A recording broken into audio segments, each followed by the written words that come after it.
Hello there, my dear English hackers. It's my pleasure to welcome you to lesson 30, part 1 of the second video. It's our last lesson and I hope you'll enjoy it, so let's get to it. In this lesson, we're going to talk about the so-called Plateau Effect or the intermediate barrier, and how to become an advanced speaker of English and reach a higher level. So this is the video we are working with. It's called How to Become an Advanced Speaker of English and Overcome the Intermediate Barrier. Hello, this is Jack from twofluency.com and welcome to episode 11 of Ask Jack, the free series where I answer your questions about learning English and the English language. So, we have a really interesting question for today, so here it is. Ildar from Russia asks, how can we overcome the Plateau Effect? Alright, so, how to become an advanced speaker? Advanced is one of the language levels. There are 3 main language levels, and these are beginner, intermediate, advanced. Beginner, to je samozřejmě začátečník, je to Ačková úroveň, A1, A2. Intermediate je středně pokročilý, to je ta Bčková úroveň, B1, B2. No a advanced, to je pokročilá úroveň, to je úroveň C1. Potom je ještě C2, to je proficiency. Ale nám zatím stačí tady beginner, intermediate, advanced. Language levels.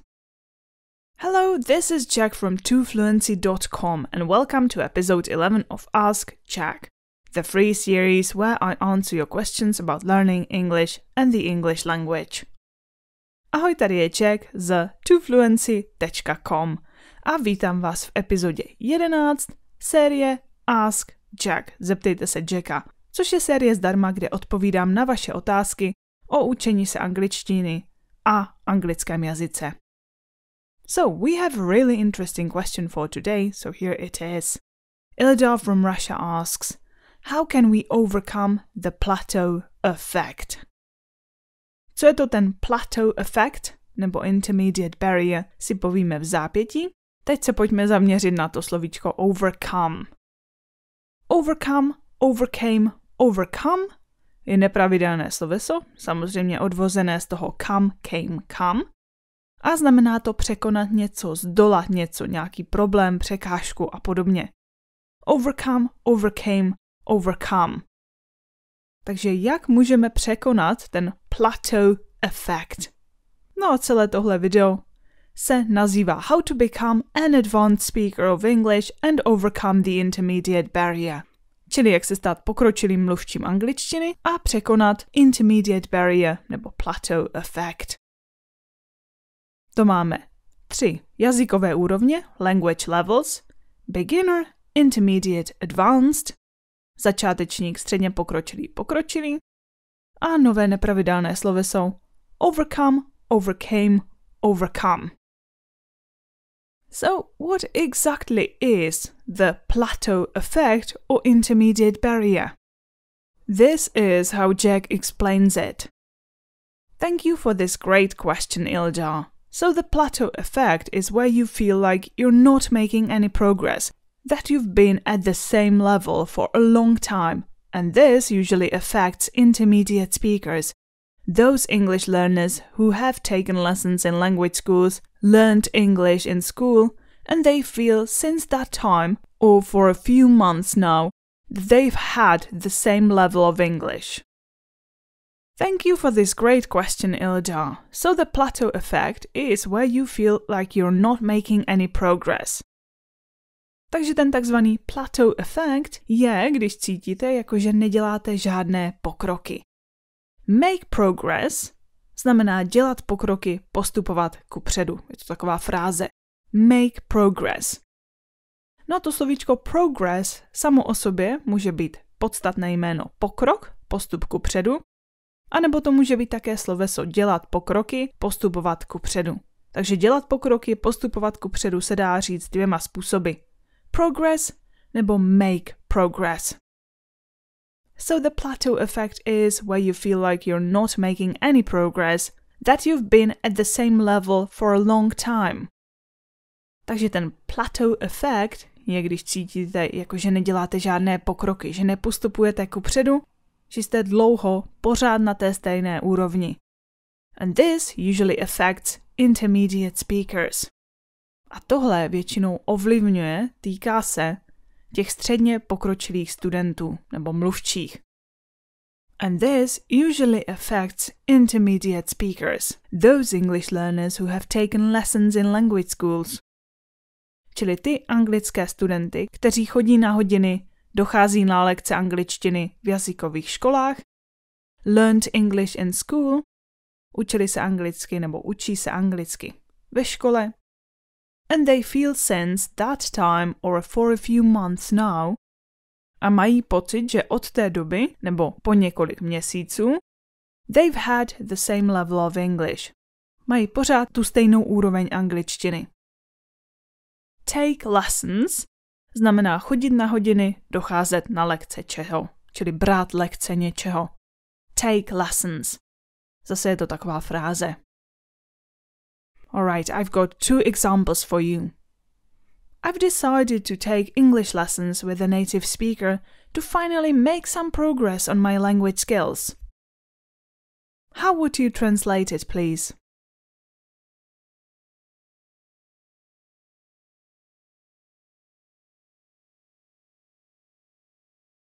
Yeah, exactly. I'm sure you got it right. Rozhodl jsem se chodit na hodiny angličtiny s rodinným mluvčím, abych konečně udělal nějaký pokrok v mých jazykových dovednostech.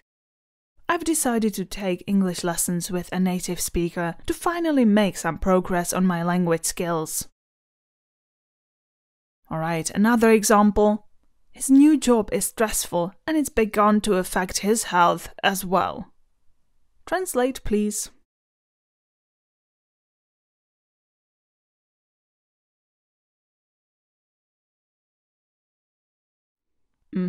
Yeah, it means. Jeho nová práce je stresující a také už začala ovlivňovat jeho zdraví. Už začala také mít vliv na jeho zdraví. His new job is stressful and it's begun to affect his health as well. Alright. Now this is also known as the intermediate barrier, and obviously what true fluency is about is helping you overcome this barrier and getting on the road to fluency. Now, this is also known as the intermediate barrier. Čili to, co jsme popsali na tom předchozím slajdu, Plateau Effect, se také někdy nazývá intermediate barrier. Čili ten pocit, že jste uvízli na té stejné úrovni, ať se učíte, jak se učíte, neděláte žádné pokroky kupředu, to je Plateau Effect, or intermediate barrier. Když se podíváme na ty 2 názvy, Plateau Effect, intermediate barrier, tak ten fakt, že jste uvízli, že nikam nepostupujete, je i v názvech tady toho efektu. Plateau je ustálená úroveň nebo také náhorní plošina, čili když si představíte rovnou linku, která nejde ani nahoru, ani dolů, jde pořád rovně do nekonečna, to je Plateau Effect. Když bychom to měli přeložit, tak něco jako efekt ustálené úrovně. Máte pocit, že jste pořád na té stejné úrovni. No a intermediate barrier. Barrier je nějaká bariéra, překážka, zábrana. Intermediate, to je ta středně pokročilá úroveň. Takže vy jste na nějaké středně pokročilé úrovni, ale v postupu kupředu vám brání nějaká bariéra, překážka, zábrana. Takže Plateau Effect, intermediate barrier, efekt ustálené úrovně. Now, this is also known as the intermediate barrier, and obviously what true fluency is about is helping you overcome this barrier and getting on the road to fluency. Takže Jackův kanál se jmenuje To Fluency a on říká, a očividně můj kanál To Fluency je o pomáhání vám překonat tuhle překážku, překonat tenhle efekt ustálené úrovně and getting on the road to fluency. To slovíčko fluency znamená schopnost plynně hovořit, plynule se vyjadřovat v cizím jazyce. Čili to je něco, co my všichni, co se učíme angličtinu, chceme dosáhnout. fluency. No a to get on the road to something je fráze, která znamená dostat se na cestu k něčemu nebo vydat se na cestu k něčemu. Takže ten Jackův kanál to fluency vám má pomoct vydat se na cestu k tomu plynulému ovládání jazyka. Getting on the road to fluency. Tahle fráze se dá ještě použít s tím slovesem be. Be on the road to fluency. To znamená být na cestě k něčemu. Be on the road to fluency, být na cestě k něčemu. Get on the road to fluency, dostat se na cestu k něčemu. To máme slovíčka plateau, barrier, plateau effect, intermediate barrier, be on the road to something, get on the road to something, fluency. Okay, 2 examples this time. This is the first one. If you want to learn to speak English, start speaking and get on the road to fluency. There's no other way. How would you translate this?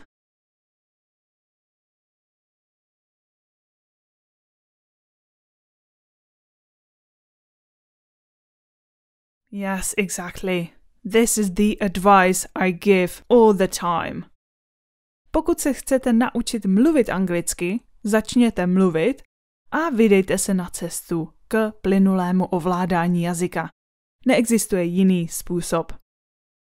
If you want to learn to speak English, start speaking and get on the road to fluency. There is no other way. And I absolutely agree. In order to learn to speak, you have to speak. You learn the best by using the language. And another example for you. How did you manage to overcome the plateau effect or the intermediate barrier? What does this mean?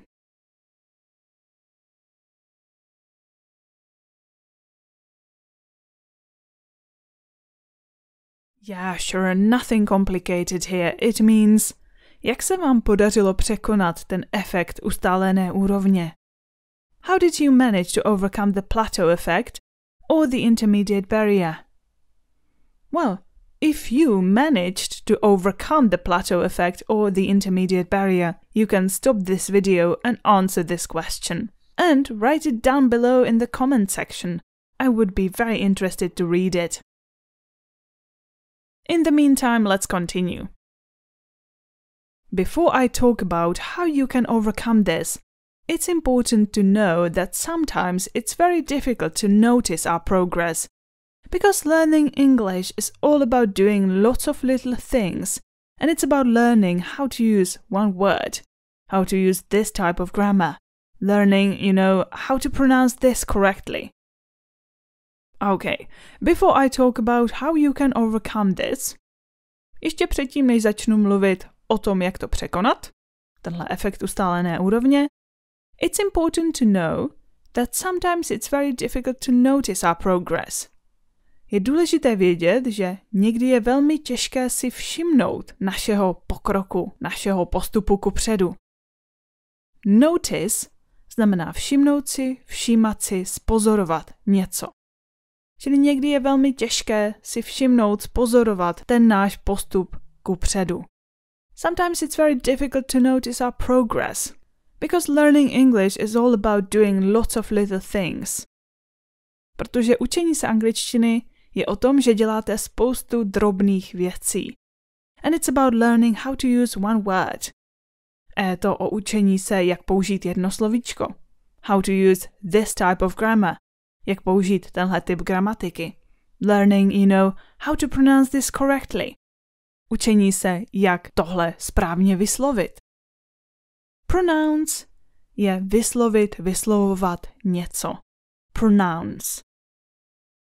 No, od toho se potom odvozuje slovíčko výslovnost, které už znáte, pronunciation. Pronounce, pronunciation.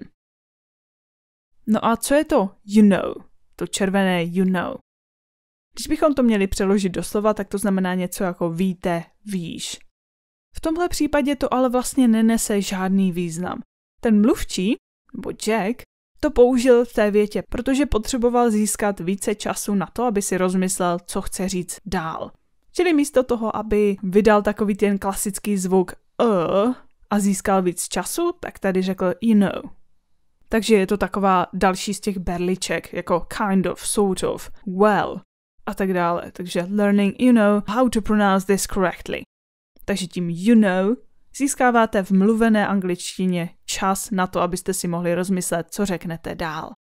Dost často se to používá, Jack to použije v tomhle videu ještě jednou, takže všimněte si, jak a kde. To máme slovíčka notice, you know, pronounce, pronunciation. Alright, example sentence. It took me a couple of years to notice that, you know, I'd pronounced this word incorrectly this whole time. English pronunciation is tricky. So, translate it for me, please.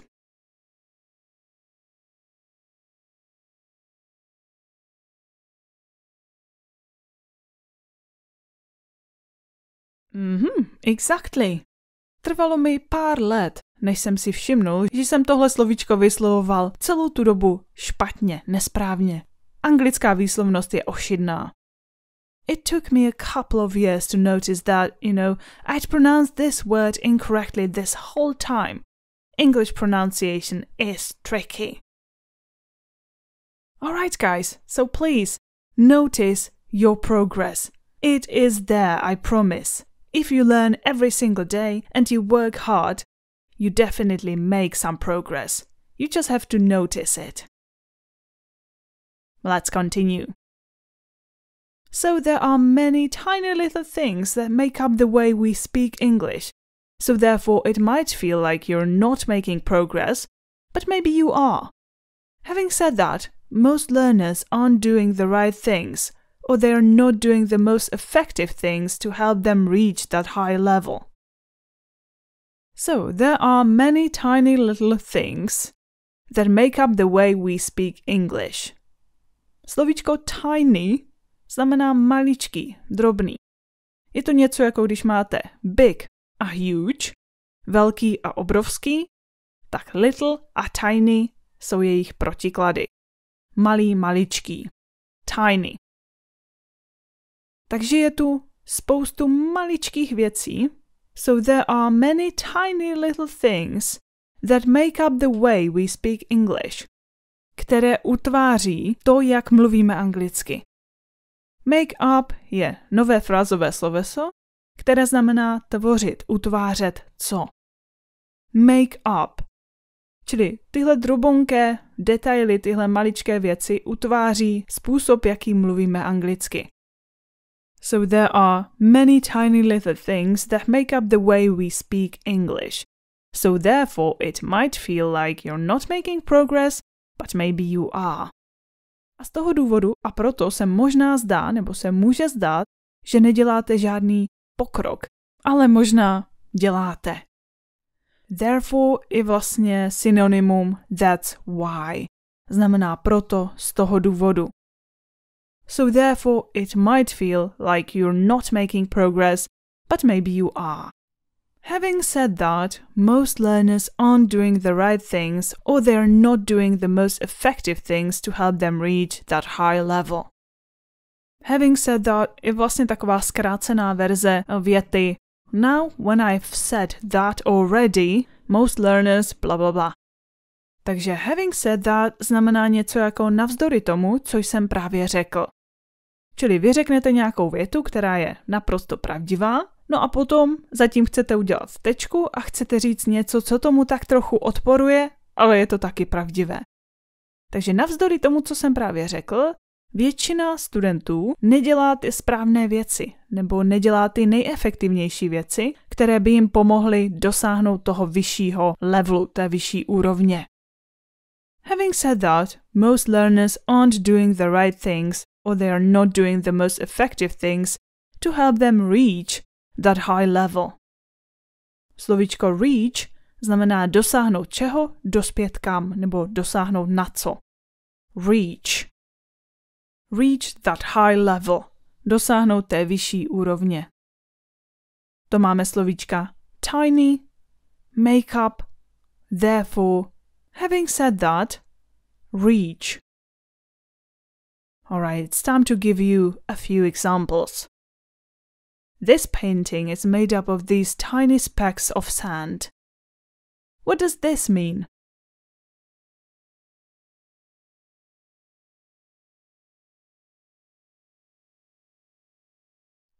Yeah, sure. Tento obraz je tvořený z těchto maličkých zrnek písku. This painting is made up of these tiny specks of sand. Alright, this is the other example. He finds it difficult to remember new vocabulary. Having said that, he works hard, never gives up, and therefore is able to make progress. It seems he'll reach the advanced level soon. Translate this, please.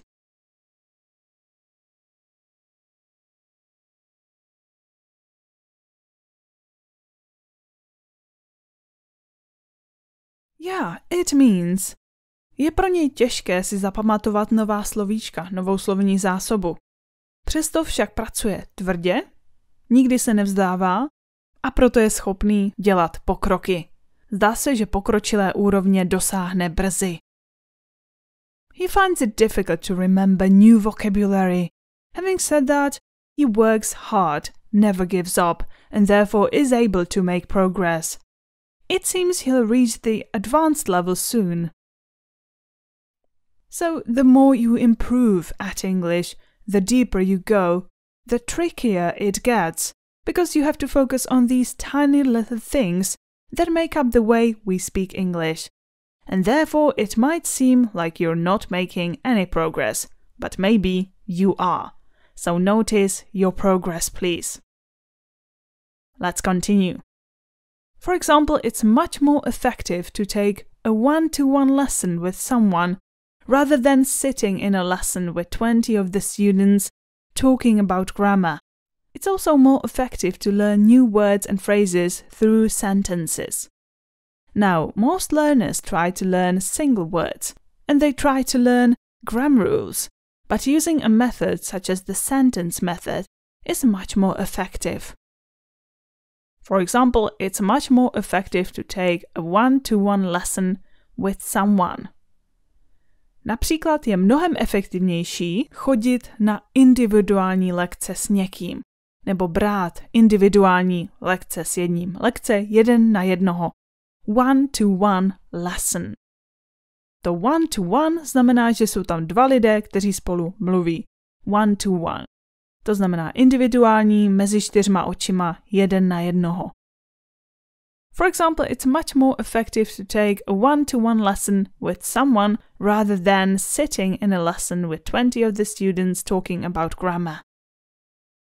Takže například je mnohem efektivnější chodit na individuální lekce s někým, než sedět na nějaké hodině s 20 dalšími studenty a mluvit o gramatice. It's also more effective to learn new words and phrases through sentences. Je také mnohem efektivnější se učit nová slovíčka a fráze z vět. Now, most learners try to learn single words. Většina studentů se snaží učit jednotlivá slovíčka. Slovíčko single znamená jediný, jednotlivý nebo také nezadaný. Samostatně stojící jednotlivá slovíčka single words. And they try to learn grammar rules. A snaží se učit gramatická pravidla. Slovíčko rule znamená pravidlo. Rule. But using a method such as the sentence method is much more effective. Ale používat metodu, jako je například větná metoda, sentence method, je mnohem efektivnější. O té větné metodě jsem natočila samostatné video, nalinkuju vám ho tady dole pod videem nebo vám tady vyjede nahoře v rohu. Určitě se na něj mrkněte, pomůže vám dosáhnout té pokročilé úrovně angličtiny. Je velmi efektivní. OK, to máme slovíčka one-to-one, single a rule. One example this time. Not a single student was interested in learning more grammar rules, so the teacher told them to practice a one-to-one conversation. What does this mean?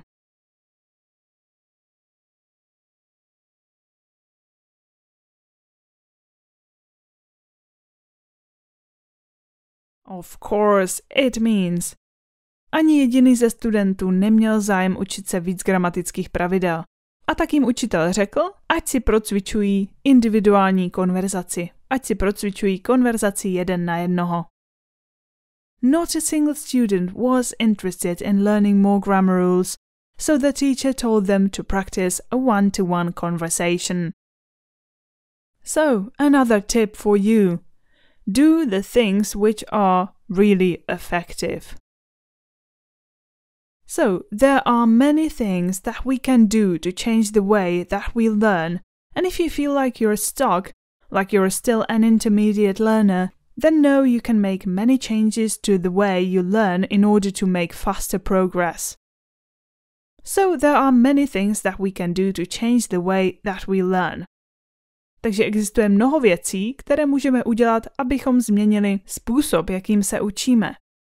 And if you feel like you're stuck, a jestli máte pocit, že jste uvízli, že jste se někde zadrhli, like you're still an intermediate learner, že jste pořád středně pokročilý student, then know, pak vězte, pak si uvědomte, you can make many changes to the way you learn in order to make faster progress.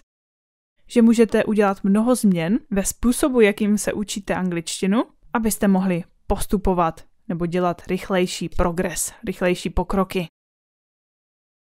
Be stuck znamená vězet, trčet kde a get stuck znamená uvíznout kde. Okay.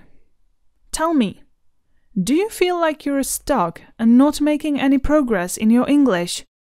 Why or why not? What do you think is the reason you got stuck? And what do you think you can do to get unstuck? Stop this video right now, try to think about it, and come up with an answer. And if you want to, please write it down below in the comment section. Again, I would be very interested to read that. Please think about it. It might help you make faster progress or finally get unstuck and reach that higher level of English. Alright, and that's all from me for this first part of the second video of lesson 30. So, thank you very much for learning English with me. I hope you found out many interesting tips how to get unstuck in this video, how to make some progress, how to overcome the plateau effect or the intermediate barrier, and finally reach the higher level of English, reach the advanced level of English and get on the road to fluency. Please subscribe to my channel, and if you have any questions, write them down below in the comments. I hope I'll see you soon in the part 2 of this video. And please don't forget to check out the video about the sentence method. It's very, very useful and very effective. So, thank you again, have a nice day, and have fun learning English. Bye!